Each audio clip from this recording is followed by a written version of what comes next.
How's everybody doing this evening? Another day, talking about the Pac-12. It's the story that just keeps giving. And whenever I put these videos out, and some people say, "Well, I don't believe that source," or "There's no way that source knows this," or this and that, and I understand that. And I'm not. I don't take what any of these sources say as the absolute truth. I take it as part of the bigger story. What makes sense going by what everybody says, not by what one particular person says, but what everybody is saying and putting it together and trying to come up with what makes the most sense. Most sense. That's what I go by. Now, I've tried to stress this many, many times. It's not a prediction, because here's the thing. No matter how good of a source you have, and I've learned this the hard way, no matter how good of a source you have, it's not true until it happens. Even if you have somehow reeled in the president of a university that's part of the situation, they're like, "I'm telling you, Golden Blue, this is happening. Do a prediction video on it." It's still not true until it actually happens. And that's why I kind of backed off the predictions. And I go by what common sense tells me, what I'm seeing everywhere. If one story is completely different from the other, then I'm like, okay, something's up here. Because both of these guys, or all four of these guys, are on different sides of the spectrum. This doesn't make any sense. But when you start getting this source after source after source that don't know each other, that don't communicate, after source, and they're all saying not the same thing, but they're all saying the thing that makes everything make sense. Like, this source will give this angle, and the next source another angle, but they fit together and it creates the entire picture. What it looks like is happening in the Pac-12 right now is that it's divided.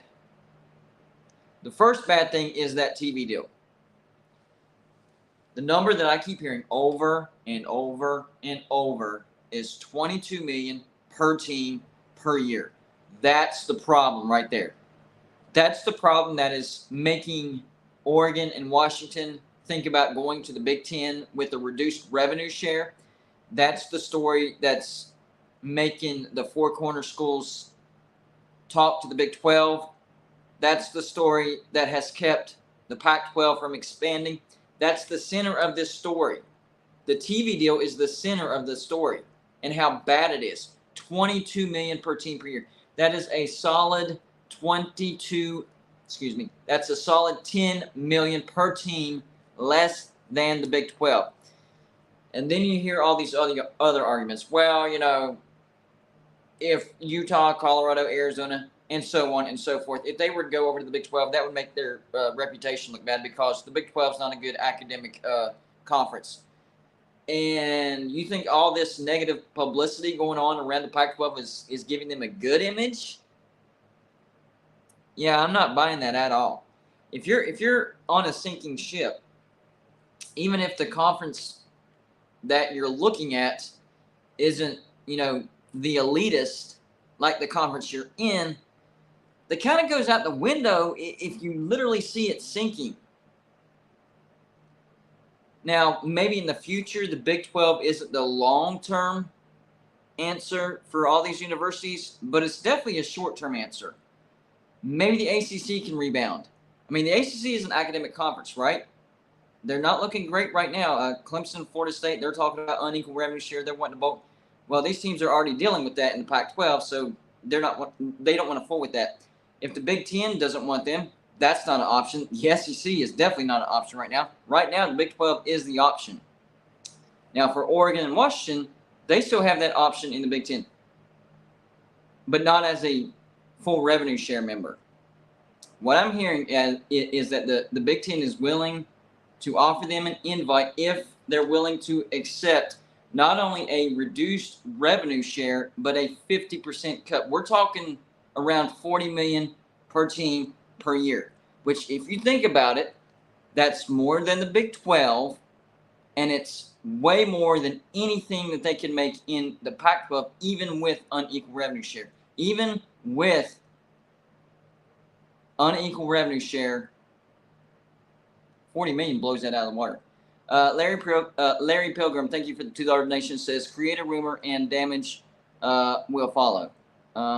What? Create a rumor and damage will follow. I mean, I agree with that, but what does that apply to? That was a very generic. Like, I'm not like trying to bash or anything, but that was a generic comment. I'm not following you on that one. But Four Corners, we know that Arizona is the maddest university of them all in the Pac-12. They're actually leading the way. What I'm hearing is the odds-on favorite to leave the Pac-12 first, Arizona and Colorado. And Colorado was the university that reached out to the Big 12 first, and now we're hearing that Colorado is holding a meeting to discuss, their situation in the Pac-12, what they want to do. What about this unequal revenue share? What's the next step for Colorado? What is the next step for them? Is it stay in the Pac-12 and it sinks? Is it go to the Big 12 even though they split off from the Big 12 and join the Pac-12? So maybe that doesn't look great for them. Is it wait for a Big 10 invite? Is that possible? Is it? I heard this one story where, not really a story, but just it was a comment where one of the viewers said, don't forget that Deion Sanders has ties to the state of Texas. He recruits strong there, knows a lot about the state. Maybe that opens up the door for the SEC. I mean, that's definitely reaching. I guess that's a very, very small thread that connects Colorado to the SEC. I don't see the SEC stretching out that far west. I don't think Colorado is a valuable enough brand for the SEC to go that far west. They're not in Oklahoma. They're not at Texas A&M. They're not at Texas. They're not even a Missouri at this point. And on top of that, it's stretching beyond the normal bounds of the SEC. So that connection is shaky at best. I wouldn't follow up on that at all. Could it happen? Anything's possible, but I would definitely put the SEC on the. I would put the Big 10 above the SEC as far as possibility where Colorado could end up, but still not strong. I think the Big 10 is more willing to take Oregon and Washington, even if it is at that reduced revenue share. They would take those two brands over Colorado because they're much more valuable. That's just reality. We all want to think that our team is the most valuable team. Our university is the most valuable university in the entire nation. But the reality is Colorado is nowhere close to being as strong of a brand as an Oklahoma, a Texas A&M, and still not as big as Missouri.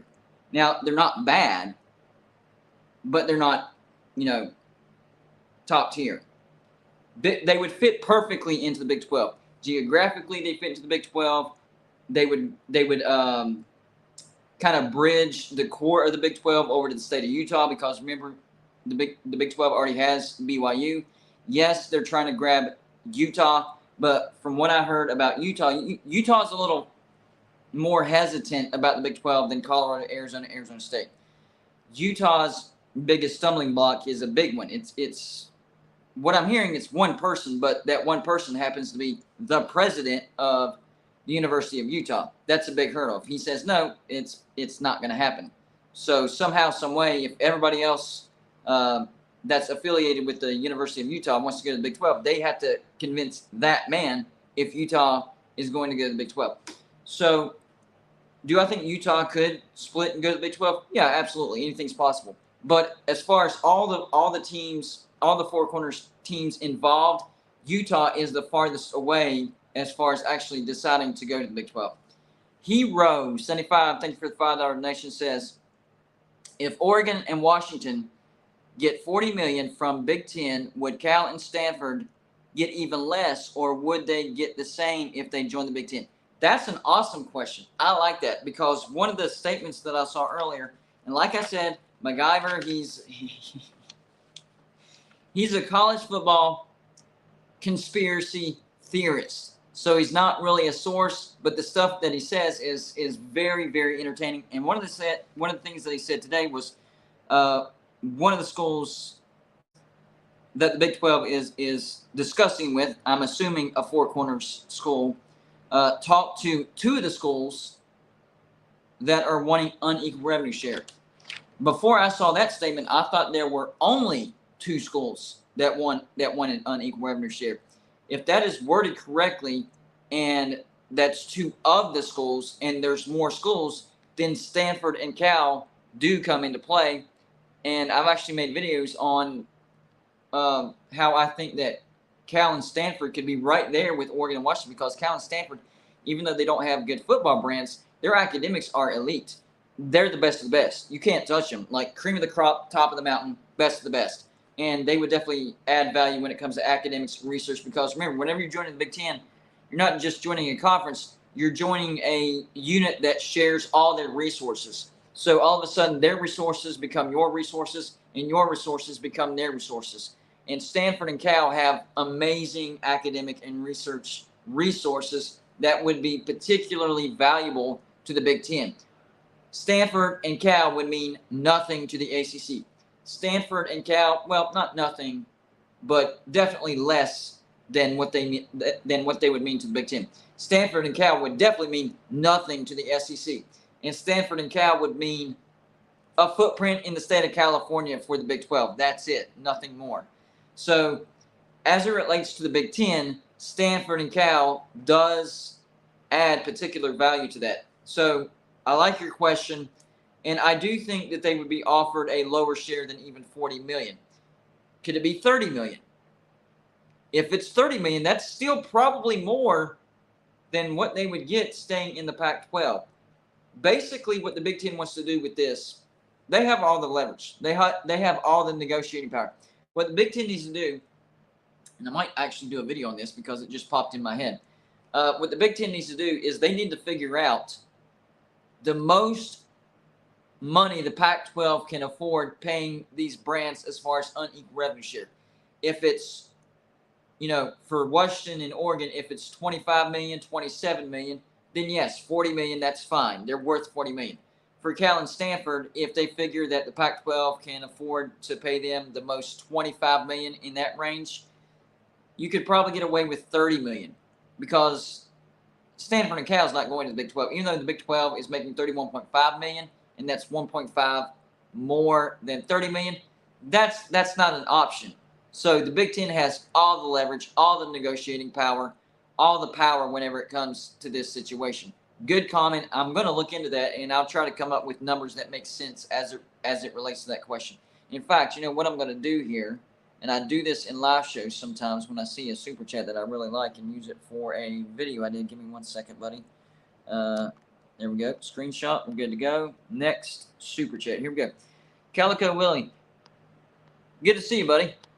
Give me 1 second. I want to catch up with all the comments. There we go. Calico Willie, thank you for the $4.99 donation. Good to see you, by the way. What's up, GBD? Been a minute. How soon after grabbing Four Corners does it take to grab Pitt ACC schools? Your ears looked good against my Cats, BTW. Yeah, West Virginia finished strong for the regular season of the college basketball season. I was very happy to see that, because we needed those 2 wins to lock in a place in the big dance. But as far as the timing goes, that all depends on the ACC. Number one, do those 8 teams figure out a way to vote down the grant of rights and open up the grant of rights? That way, everybody can go to the destination that they want to go. If that were to happen, a week from now, then the Big 12 could get them this year. If it doesn't happen until next year, then the Big 12 could get them in 2024. If it doesn't happen until 5 years from now, then, the Big 12 can't get them until 2028, 2029. That all depends on the ACC. Now, I will say this. Florida State and Clemson coming out and saying that they're not happy with the money that they're receiving, and every time they stay in the every year, that they say that they stay in the ACC making the amount of money that they're making right now, the gap revenue gets bigger and bigger and bigger as far as what they're making and what the teams in the SEC and the Big Ten are making. So those two schools are trying to put pressure on the ACC. And like I've stated before, it wouldn't surprise me if some other schools started coming out and saying, yeah, we're with Clemson and Florida State. The ACC needs to be, paying us more money because we bring the viewership. The four schools that had the biggest arguments are Clemson, Florida State, Miami Hurricanes, and believe it or not, Louisville. Louisville has an argument. They are top four in viewership. Surprised me too, yep. But they are top four in viewership when it comes to ACC viewership. Now, that's not counting the ACC network. I don't know the numbers on that, but it can't be that big of a difference when you factor that in. But Louisville is fourth, averaging about 2 million views per game when it's on, like ESPN, CBS, whatever, whenever their game is televised. That's number 4. That's pretty good. That gives them some power to voice their opinion, say, we're not happy. Look, we contribute, let's throw out an amount. We contribute 13% of the revenue here, and we're only getting back 7%. Florida State said, we contribute 15% of the revenue, and we're only getting 7%. So these teams, they might not all have the same strength of argument, but they'll have an argument to a certain degree. In other words, Louisville's argument isn't as strong as Florida State's and Clemson, but it's still an argument to get a bump in the pay race. So if enough of these teams come together and start putting pressure on the ACC, that's when we can see things fall apart. We've seen step 1. Clemson, Florida State, the two top-tier brands in the ACC coming out, putting pressure on the ACC. Who's going to be next? Miami Hurricanes, Louisville, Syracuse, Virginia Tech. Let's see. Who's up there? North Carolina is actually lower than you think. Georgia Tech actually has decent ratings. Virginia, the top 8-10 teams come out and put pressure on the ACC. That's when we can start to see some things happen in the ACC. So as far as the timing of that goes, we're in the beginning stages of that. We have to see more and more teams come out and put pressure on the ACC. That's when we can start seeing things break down for the ACC. And then once things break down for the ACC, that's when the Big 12 can step in and try to get those East teams. And the 4 teams that I'm looking at that are the most attainable and that would definitely help the Big 12 are Syracuse. Big Ten's not interested in Syracuse. The SEC is not interested in Syracuse. And yet Syracuse has the largest fan base in the ACC. And as bad as their football program is, they had the number 5 ratings in the ACC. So they have tremendous potential. They would be a great addition to the Big 12 because they already have a great rivalry with West Virginia. The other team, of course, Pitt. And that's a shame because I think Pitt would actually fit in the Big 10. But you know what? Their loss is our gain. You bring in the backyard brawl. Pitt, Syracuse. If you're bringing in Syracuse, that's a good rivalry as well. Then there's Louisville. The SEC doesn't want Louisville because they already have a strong footprint in the state of Kentucky. And the SEC is known as they don't like the what's it called? Suburban. There you go. Or is it rural? I always get those two mixed up. Anyways, Louisville doesn't fit the criteria for the SEC. And, of course, they don't have the academics for the Big 10. Hey, Big 12 will take them. Top 4 in viewership. And you throw in, we're already bringing in Syracuse. This is if we get those other teams. Already bringing in Syracuse and Pitt. They have decent rivalries with those 2 teams. That's a win-win-win for the Big 12. Then that last slot, that's where it gets a little tricky. Does the SEC grab – it's going to come down to these 2 teams. Does the SEC grab NC State or do they grab Virginia Tech? I think they grab NC State because I don't think North Carolina is going to go to the SEC. I think North Carolina is going to go to the Big 10, and the SEC is going to want a footprint in the state of North Carolina. The SEC can grab Virginia out of the state of Virginia, and there's your footprint in the state of Virginia. So if that happens, that's when the Big 12 can get Virginia Tech. So the 4 teams I'm looking at whenever the ACC does start crumbling, Syracuse, Louisville, Pitt, and Virginia Tech. But if we can't get Virginia Tech and the SEC gets Virginia Tech, that's okay. We'll take NC State. That's a solid footprint as well. Good comment, by the way. You made me think on that one. John Teal, thank you for the $2 donation. Says Stanford and Cal would need more than $30 million in travel. No, their endowment is through the roof, buddy. I'm just saying, $30 million is enough for them to be satisfied to be members of the Big Ten. The Big Ten is the new elitist conference now that the Pac-12 is going down. I understand what you're saying, and I agree with it if the conference wasn't called the Big Ten. The Big Ten, they're gonna accept, whatever they can get out of the Big Ten as long as they get accepted into the Big Ten. Because for Stanford and Cal, if the Pac-12 goes down or goes down to Group of 5 status, it's either Big Ten or independent. I'm telling you, Big Ten, independent, no other choice. Aloha Nate, thank you for the Aloha Nate 2004, thank you for the $5 donation. Says, what's the benefit of adding Oregon and Washington?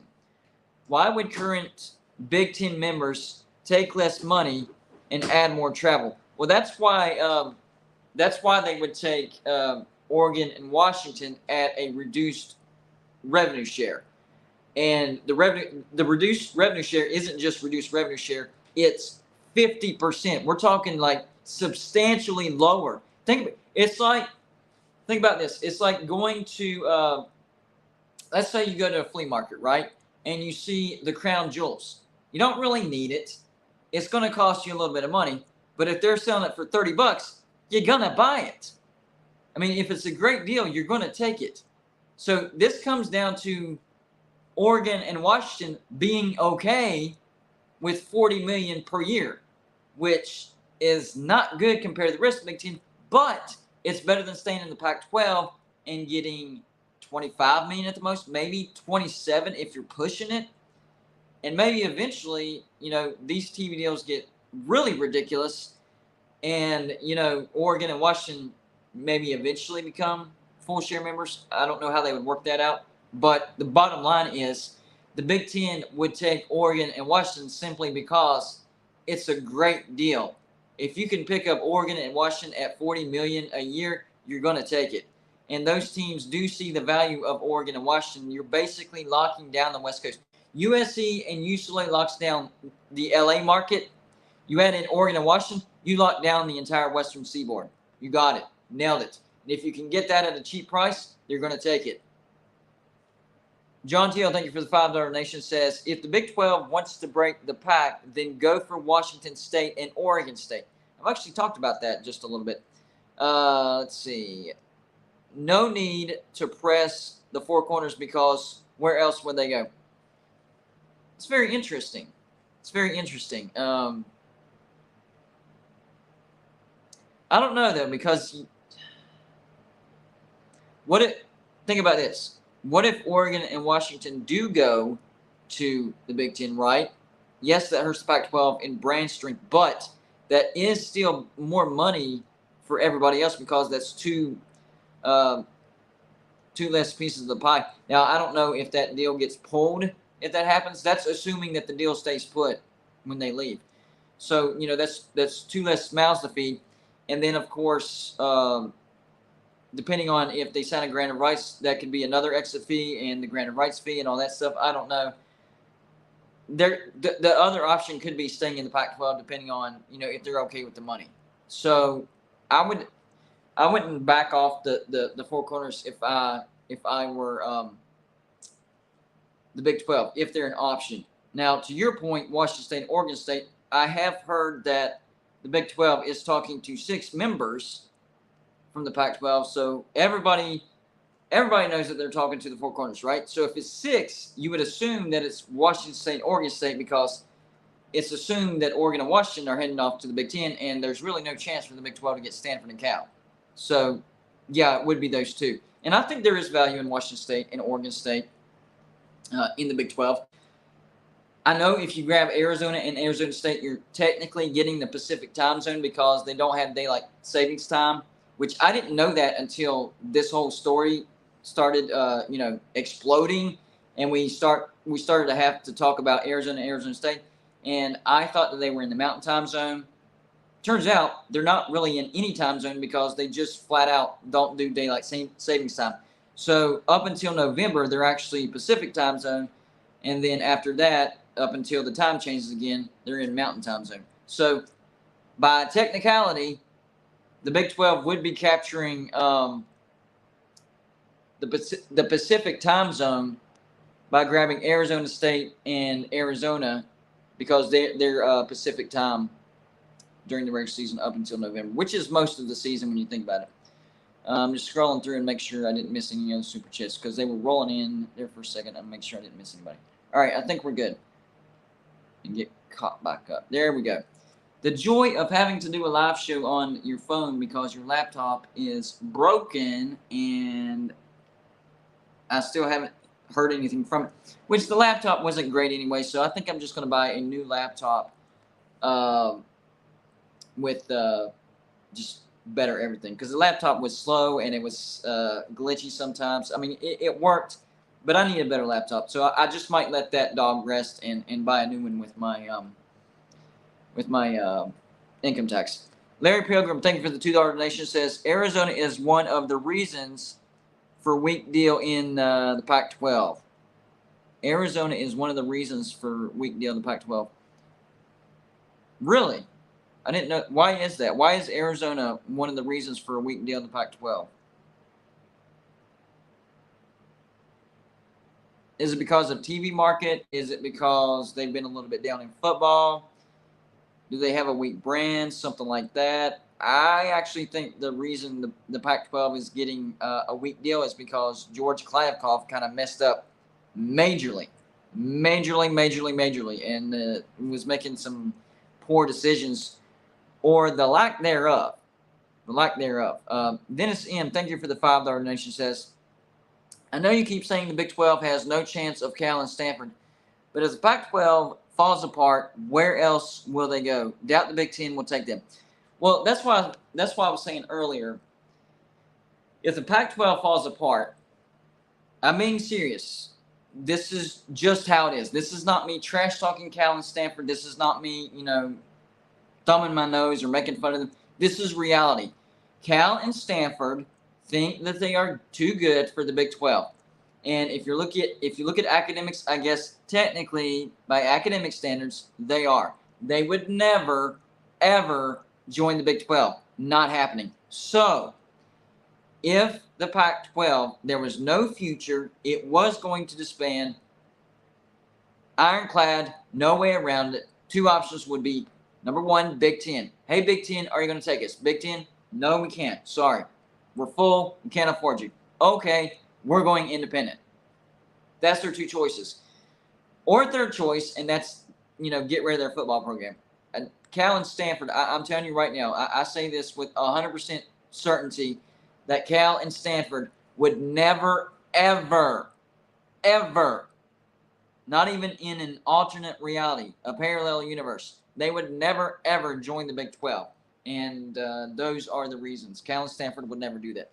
I still think that they have a chance to join the Big 10. I really do. It might be at a lower cost than Oregon and Washington. But if you think about it, it would make sense for the Big 10. Not only the reasons that I mentioned as far as, elite academics and research, but it would help USC and UCLA in their travels.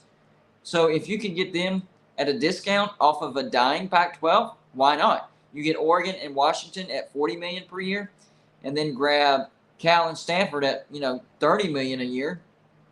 It's good. It works. And I promise you, Cal and Stanford would take that. And I know travels would be ridiculous, but Cal and Stanford's endowment and the money they make in everything else, they are not hurting for money. And that's why they would never join the Big 12. They're not hurting for money.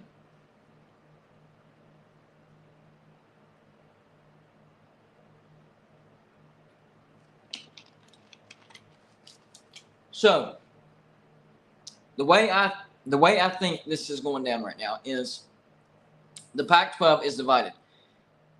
I think we have Oregon and Washington wanting unequal revenue share, possibly Cal and Stanford as well.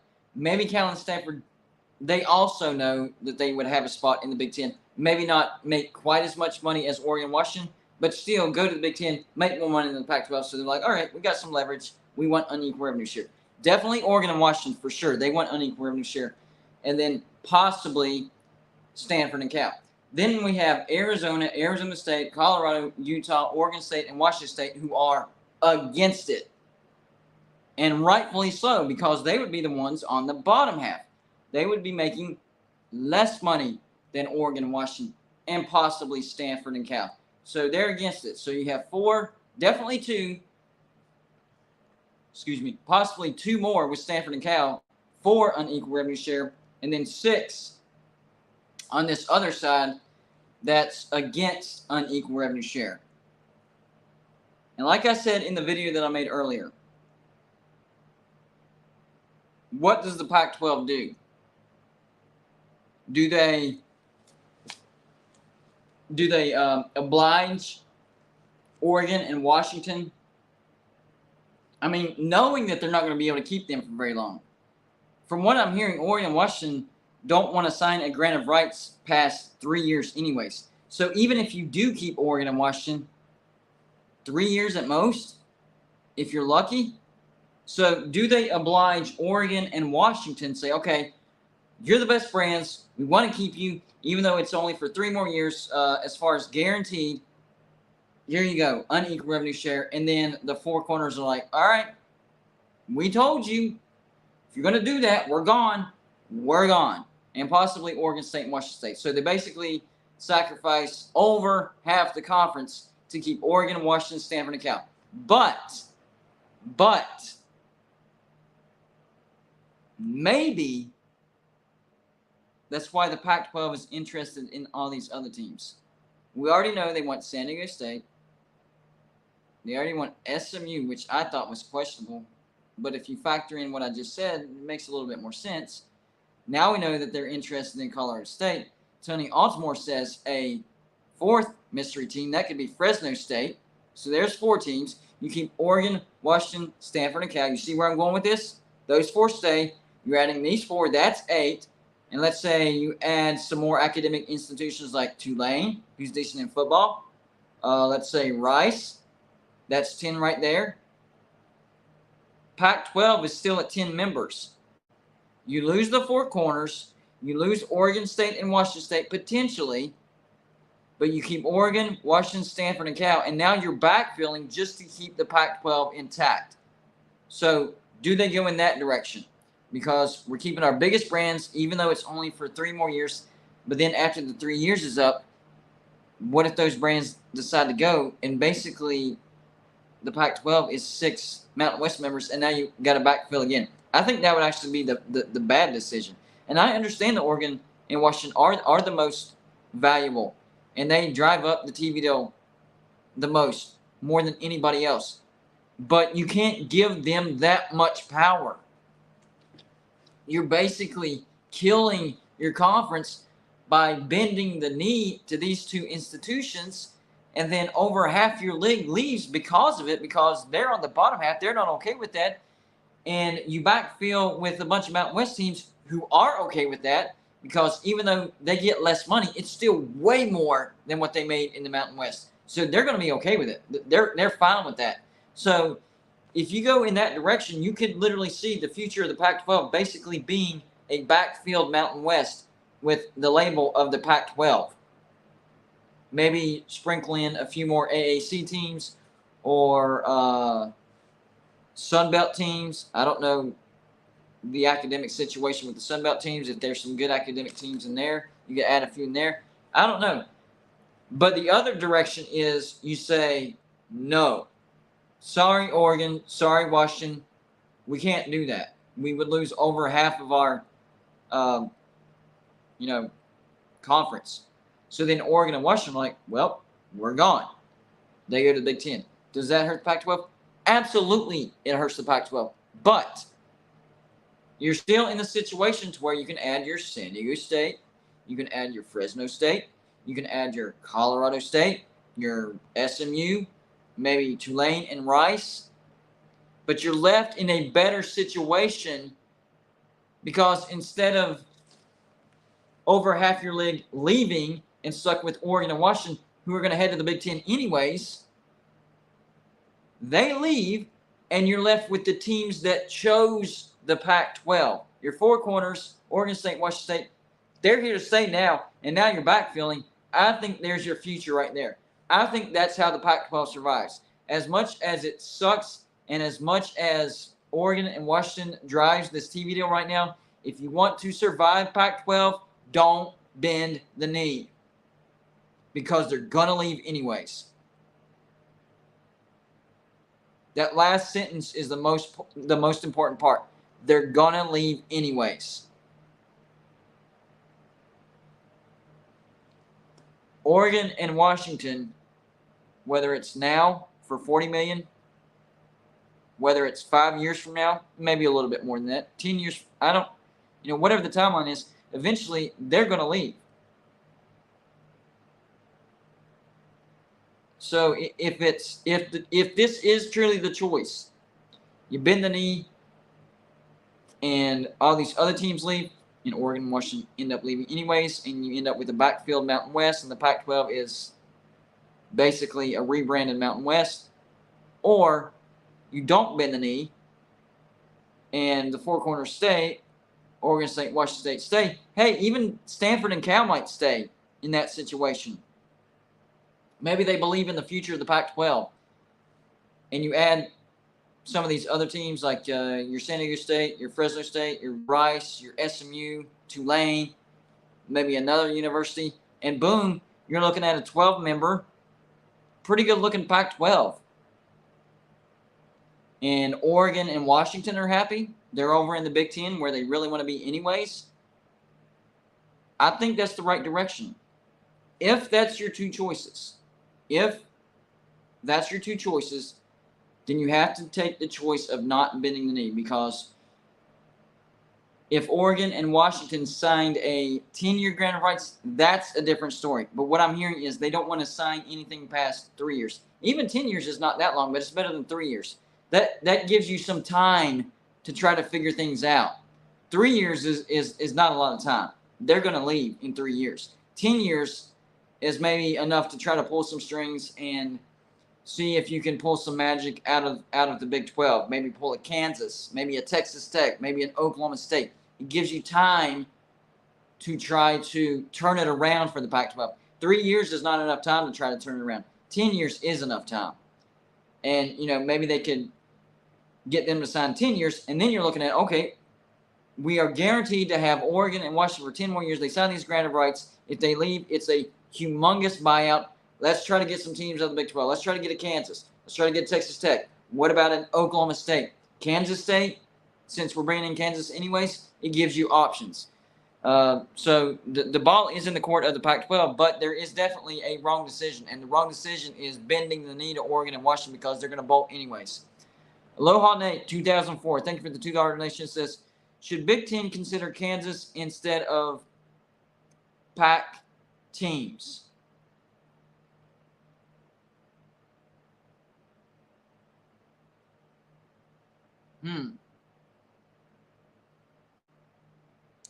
It depends on if Kansas has signed the grant of rights to the Big 12, because from my understanding, I heard that all the teams have signed the grant of rights to the Big 12.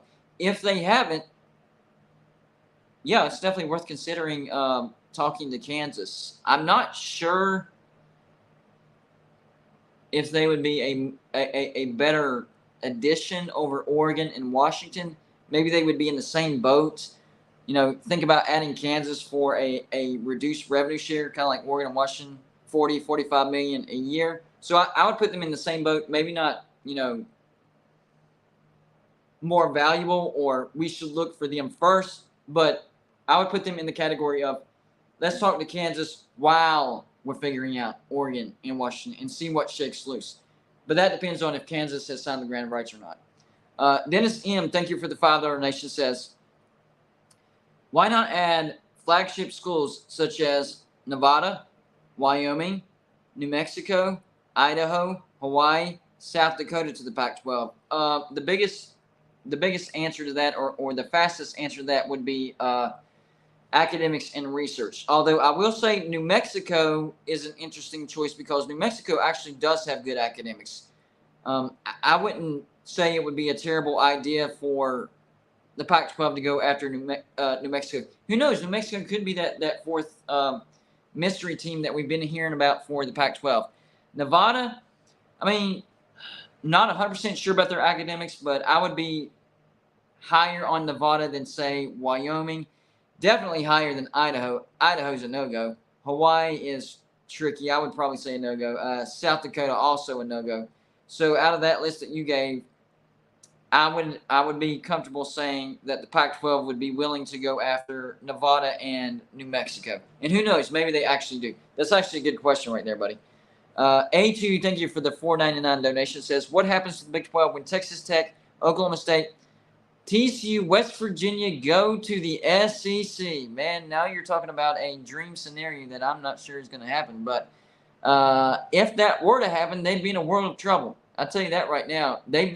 If that happens, they better hope that the four corners are coming right now. That way, at least they're not losing numbers. Or let me see, 1, 2, 3. Yeah, that's an even swap. So I don't see that happening. That would be awesome. I would love to see West Virginia in the SEC. We'd make a lot more money, and geographically, we would fit in a lot better. I don't see that happening. But if it did, then, yeah, getting the four corners is a must right now. That way you're covering those losses. And like I mentioned with Kansas, it depends on if these teams have signed the grant of rights or not. If they haven't, then I guess technically there's a chance. But if they have, then it's going to be a ways off. I think that's a discussion for 10 years from now. Like I said, it depends on if they sign the grant of rights. And if that did happen, then the Big 12 better be putting a rush on getting the four corner schools. Otherwise, then you're depleted back down to 8 members, and you're looking at, should we get Memphis? Should we get Boise State? Which are decent brands, but your TV contract doesn't guarantee any type of revenue increase, and you just lost 4 of your biggest brands. Not a great situation right there. John Teal, thank you for the $2 donation, says, if the Big Ten wants Middle America, then Colorado. Yeah, and I've been talking about that, and the connection that I use with Colorado to the Big Ten is something that one of my subscribers commented, and I actually did a video on this. The former Colorado athletic director is now the USC athletic director, and I think his last name is Braun, and he went to Colorado. He's a Colorado football fan. He still has season tickets to Colorado, and it's not totally out of the realm of possibility that he's made some phone calls in regards to Colorado, talking to the Big Ten, trying to feel them out. By the way, guys, just out of curiosity, you think the Big Ten would ever be interested in Colorado, and then just kind of gauge what they're saying? Yeah, Colorado's okay, but man, their football program it needs some work. It needs some work, guys. But yeah, I guess if they fix their football program, then yeah, I guess we'd consider it. And then okay. Find out that information, call up Colorado. Hey, I just talked with the Big Ten, casual conversation, but they basically said, academics great. They just, your football is in shambles. You need to do something in football. Coach Prime. They hire Coach Prime. What happens? NIL goes through the roof. Brand strength through the roof. Transfers. Reaching out to Colorado left and right. I'm telling you, it's not totally out of the realm of possibility that the athletic director for USC not necessarily went to bat for Colorado, but maybe found out some casual information for Colorado, passed it on to them, so Colorado's like, all right, so we definitely need to strengthen our football brand. All right, we have a pitch for Coach Prime. Let's go get him. Crazier things have happened. Ballard Sports Media, what's going on, buddy? I haven't seen it. Good to see you in here. Thank you for the $2 donation. It says, hope you enjoyed the Slavs. I hope to go next year. Absolutely, man. It's all about fun. I will say this about the Slav Olympics. Some people do take it a little bit serious, but if you go there with the mindset of you're going to have fun, guess what? You're going to have fun. All right. The rankings and the competition itself is the reason why it was created, but it's really just about getting together and meeting, all the YouTubers that you watch and talking about what they're doing, talking about what you're doing. You take pictures with them, they take pictures with you. It is a great time, and you really need to try to come and make it out, buddy. I think you would have a great time, and I think everybody would actually be happy to see you. Carolina Jackpot, this was his first year coming to the Slobs, and it was almost like a hero's welcome. Everybody, oh man, Carolina Jackpot finally made it. I'm telling you, man, if you finally made it, people would definitely be happy to see you at the Slob Olympics. So really, really try, man. It's a lot of fun. So yeah, there's an avenue, there's a road, there's a specific. Excuse me, Tim. Bone. My bad. Bone. Yeah, I see that now. I didn't look up his pronunciation whenever I saw his spelling. Bone. My bad. So yeah, there's a small alleyway that could lead Colorado to the Big Ten. I just don't see it happening. I don't see it happening. I don't think Colorado makes it to the Big Ten, but it's possible. Anything's possible. Now, what if they were trying to also strengthen their football brand just in case the Pac-12 goes down to make sure they have a landing spot in the Big 12? Because remember, they hired Coach Prime before this really started to heat up. There's also that possibility. So, I don't know. I don't know about Colorado. Is a little bit of an unknown, except for the past 2 days talks with Colorado as far as them being mentioned in this particular situation. It's really heated up. The two quiet teams in this situation were Utah and Colorado, and then the past couple of days, Colorado's name has really, really heated up. In fact, a lot of the journalists, a lot of the sources that we see out there are saying that the two universities that are the odds-on favorites to make that first jump as far as leave the Pac-12, go to the Big 12, are now Arizona and Colorado.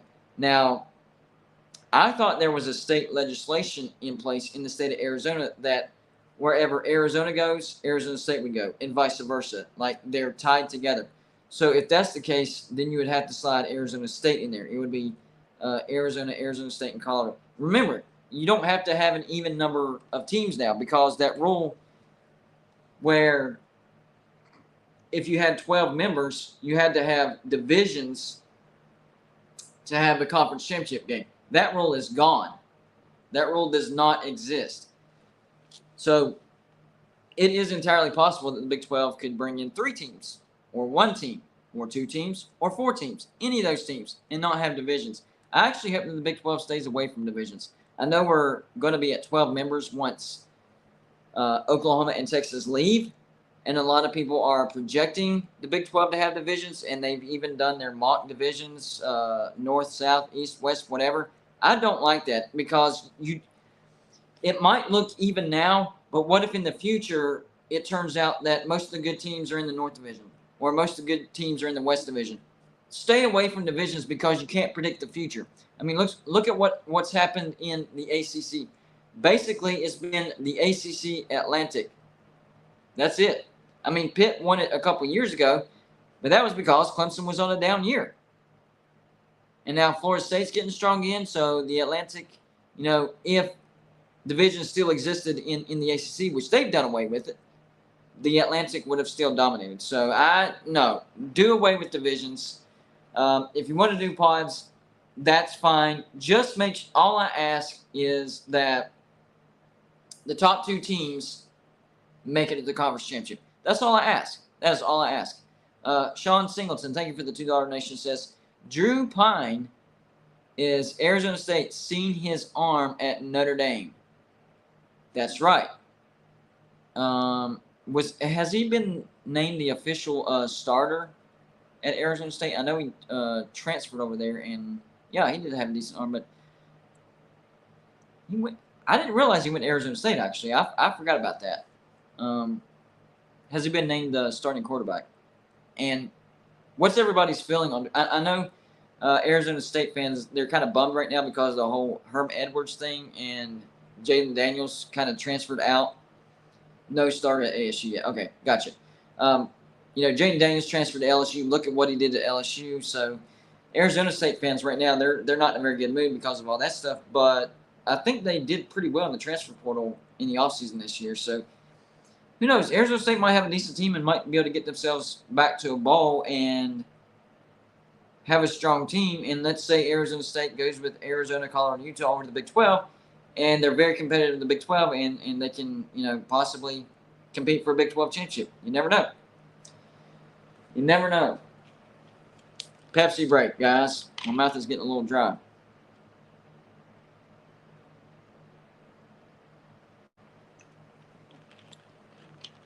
Oh, yeah, I needed that.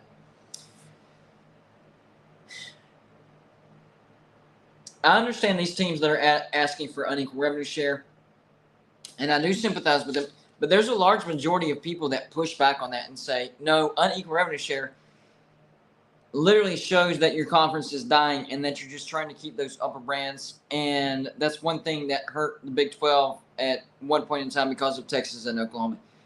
And I agree with that. But at the same, okay, so if you're completely against unequal revenue share, does that mean that those bigger brands, when they ask for it, you're just like, no, if you're going to leave, you're going to leave?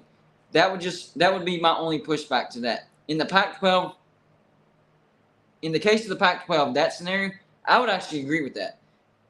But only because we know that Oregon and Washington are going to bolt for the Big Ten anyways. That's going to happen anyways. For Clemson and Florida State, you don't know that they're going to leave anyways. If you give them more money, ACC fan bases, ACC universities, they like being in the ACC. They just don't like the money. So if you can fix that situation, I actually think those teams would be more likely to stay in the ACC and try to help it, gain more members and renegotiate that TV deal. Oregon and Washington aren't interested in that at all. At all. Their eyes are on the Big Ten. That's why I'm saying Pac-12, don't bend the knee because they're going to leave anyways. So is it worth losing your other members for members that are going to leave anyways? I would say no. And the last thing that I want to touch on before we get out of here are the teams that the Pac-12 are looking at to fill or to expand with. I think these are teams that would be okay with a reduced revenue share, which tells me that they might bend the knee to Oregon and Washington. I think that's a bad move. But teams like San Diego State, teams like SMU, now we're hearing about Colorado State. Don't get me wrong. There's good things about all of these teams on this list. Rice, Fresno State. I wrote down Boise State. I don't think that's really a possibility, but I'm going to write it down anyways because they're a good football program. Tulane is on there. Rice is on there, right? So I think all of those teams would be okay with reduced revenue share because even with reduced revenue share, that's way more than the Mountain West. So yes, those teams would be okay with that. So it would make sense because ask yourself this. With a bad TV deal, the number that I keep hearing from everybody, $22 million per team per year, right? With a bad TV deal, why would you add more teams that aren't going to bump up the value? More mouths to feed. Wouldn't that actually drive that down to maybe $20 million a team or 18, or even if they take a lower share, maybe it bumps it down to 21, 20. In other words, they're not adding to it. They're just creating more pieces. It seems like the Pac-12 is literally planning on losing members. That's what it looks like. Because why would you add these? And no offense to these brands. I like San Diego State. I don't like SMU. I'm not going to lie and say I do. I like Fresno State. Colorado State, they're okay, I guess. And I understand that Colorado State's decent academics. But as far as adding to the TV deal, they don't do that. They don't add to the TV deal. So it literally looks like the Pac-12 is planning on losing members, and they have these members waiting because we've been hearing that the Pac-12 is going to be expanding and accepting San Diego State, SMU, and now Colorado State, and now a mystery 14 for like a month, 2 months now, right? Still, no announcement. Why? Are these the backups? Are they anticipating the Four Corners? So they're not going to announce it until the Four Corners leave. And then like, okay, yeah, now we're bringing these in because had the Four Corners not left, we were not bringing them in because that would just be more massive feed and it doesn't help raise the revenue. So if the Four Corners go and these teams are okay with even more reduced revenue, then you can satisfy Oregon and Washington. I'm telling you, there's so many storylines out there, it's not even funny. So the Pac-12 could be like, all right, we are anticipating that the Four Corners are leaving. And in order to keep Oregon and Washington, we're going to give them unequal revenue share. And with these teams coming in, they will actually be okay with even more reduced revenue share than what the Four Corners would have agreed to. So we can pay Oregon and Washington even more to stay in the Pac-12. So we're going to pay San Diego State. Let's pay them $12 million. That's still like double than what they were going to make in the Mountain West. Let's pay SMU like $11 million. That's still like $6-7 million than what they were going to make in the AAC. Fresno State, same thing, 11, 12 million, something like that. And then for Oregon and Washington, you know, we can bump them up to like 30, 35 million. So they're making at least the same amount as the Big 12, if not more. If not more. Because if Oregon and Washington are not making at least the same amount as what the Big 12 teams are making, what possible incentive do they have to stay in the Big 10 even one more year? Even if you're only buying them 3 more years, because from what I'm hearing, they only want to sign and grant rights up to 3 years. If you don't get them to at least Big 12 money, you're not keeping them for even 1 more year. Maybe none of this happens. I don't know. Maybe the Pac-12, maybe all these teams are okay with $22 million per, and they don't even expand because that is more mouths to feed. I'm just trying to make all this make sense. That's what I'm trying to. That's my goal. My job is to entertain you, and my way of entertainment is trying to figure out what's going to happen. Not predicting, not saying this is going to happen, but just trying to figure it out. So to me, it does kind of make sense. This is a fact. In order for the Pac-12 to keep Oregon and Washington, unequal revenue share has to happen. That's a fact. All right? With that established as a fact, the rest of this can make sense. Four Corners are not okay with that, right? They bolt to the Big 12, right? Now the Pac-12 can bring in San Diego State, they can bring in SMU, they can bring in Fresno State, and they can bring in Colorado State, okay? 4 for 4. But these 4 teams would be okay with even less revenue than the 4 that left. The 4 that left was wanting everybody to have equal revenue share. $22 million across the board. Nope, we want to keep Oregon and Washington. All right, we're gone. These 4 come in, and they will agree to, 12, 13, because that's still double what they would make in the Mountain West. And they're in a Power 5 conference, so they have a chance to make the playoffs and make even more money. That buys you time with Oregon and Washington. Stanford and Cal are like, all right, we'll stick around too since Oregon and Washington are still here. Maybe Oregon State and Washington State are okay as well. They're kind of the mid-tier revenue share. Does that buy you just 3 years? Does it buy you more years? I don't know. My question is, why in the world would the Pac-12 be thinking about expanding with group of 5 teams if they already have a bad contract, $22 million? If you add more, isn't that having to divide a bad contract more ways?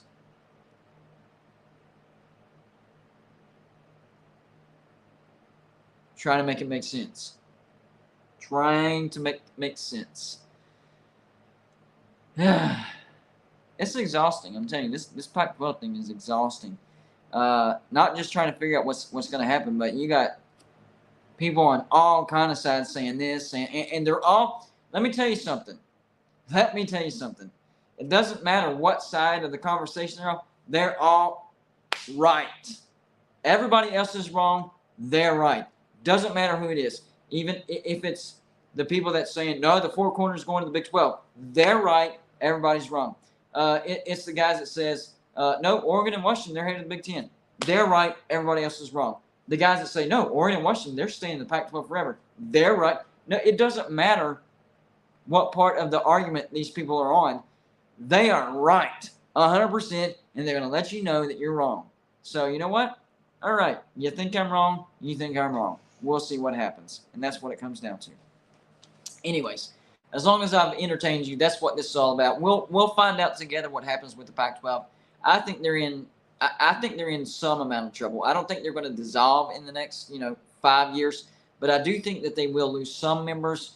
We'll see who takes the first step. I think it's going to be Arizona, Arizona State, and Colorado at least. Utah is a little bit more hesitant, but maybe the other three teams can convince them to jump in. I don't know. We'll see. Oregon and Washington could stick around a little bit longer if they get that unequal revenue share, but then 3-4 years from now, boom, they're off to the Big Ten. Whatever happens, I think it's going to happen in stages. I don't think everything happens at once. I think this is stage 1, stage 2, phase 1, 2, so on and so forth, stuff like that. So we'll see. From what I'm hearing, this is the most important week possibly in the entire history of the Pac-12. They're supposed to have a meeting to talk about the numbers again on the TV deal. I'm hearing that Colorado's having a meeting this week to talk about their situation in the Pac-12. So if we hear nothing this week, I think that's a bad sign for the Pac-12, because if they get everything figured out, you would think with all the negative publicity surrounding the Pac-12 that they would be very, very eager to get any type of positive information out there.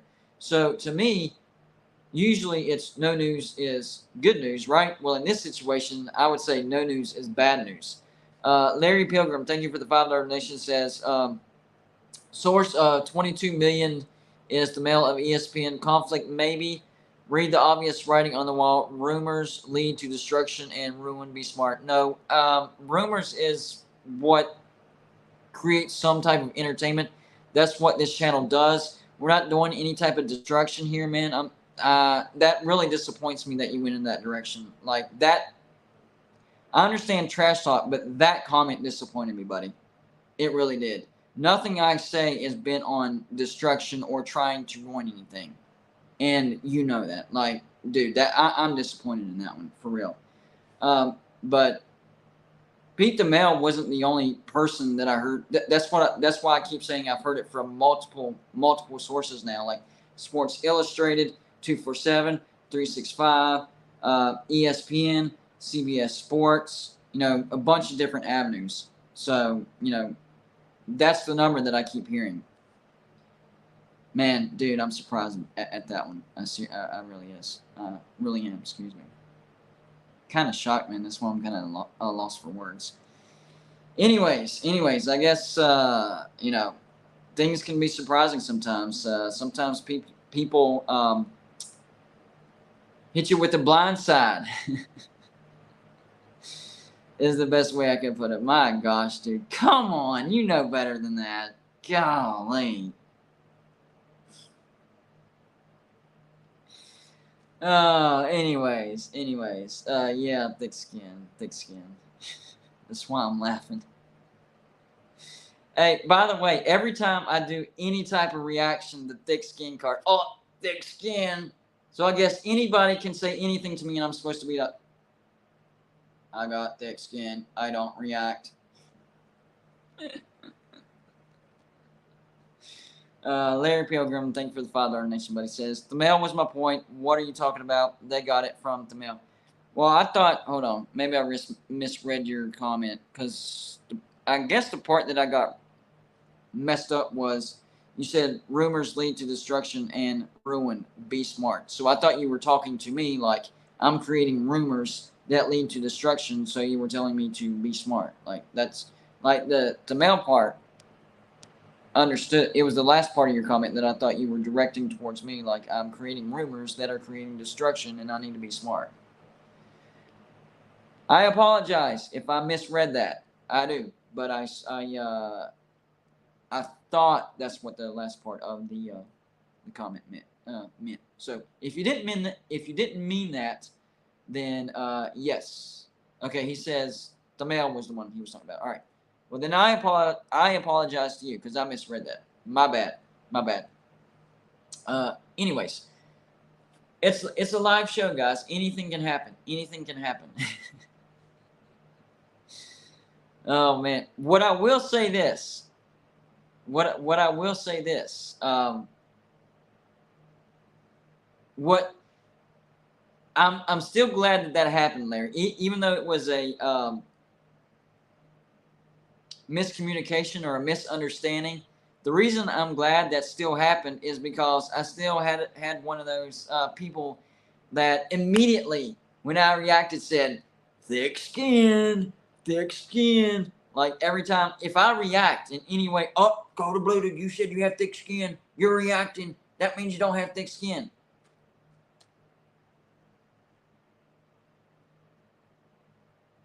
All I can do is shake my head at people like that. All I can do is shake my head. So I guess every time somebody says something, okay, next question, thick skin, next question. Come on, man. Come on.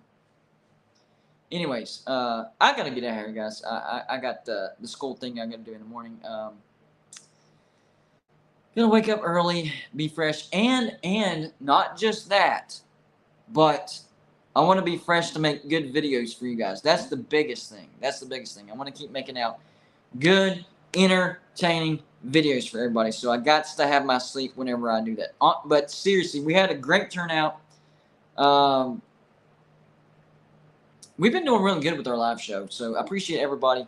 These live shows are hitting the YouTube algorithm, and you guys commenting and hitting the like.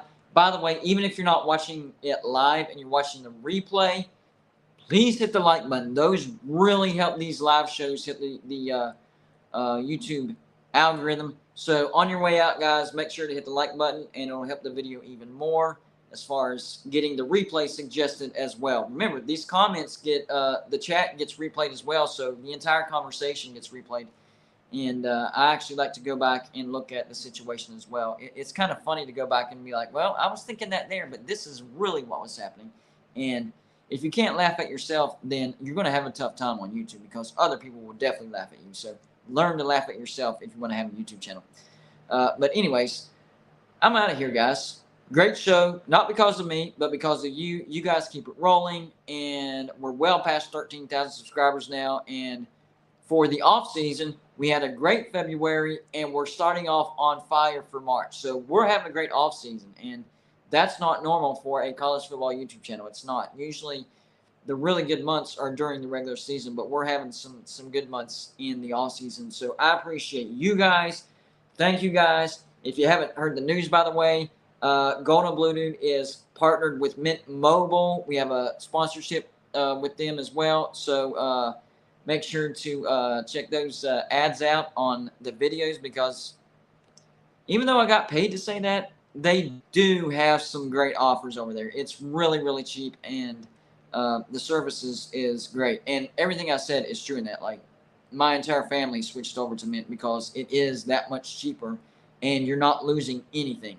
You're not losing anything. So if you get a chance, check it out. And if you're going, by the way, if you're going to switch to Mint Mobile, go to today's videos and click the link, and that's how you get a discount, and it helps the channel. So if you decide that you want to check out Mint Mobile, do it through Golden Blue Dude. Do it through Golden Blue Dude. All you have to do is check out the 2 videos today, and in the description, you will see the link to check it out. So you'll get a good deal, and you're helping out Golden Blue Dude as well. But as for tonight, right now, Golden Blue Dude is out.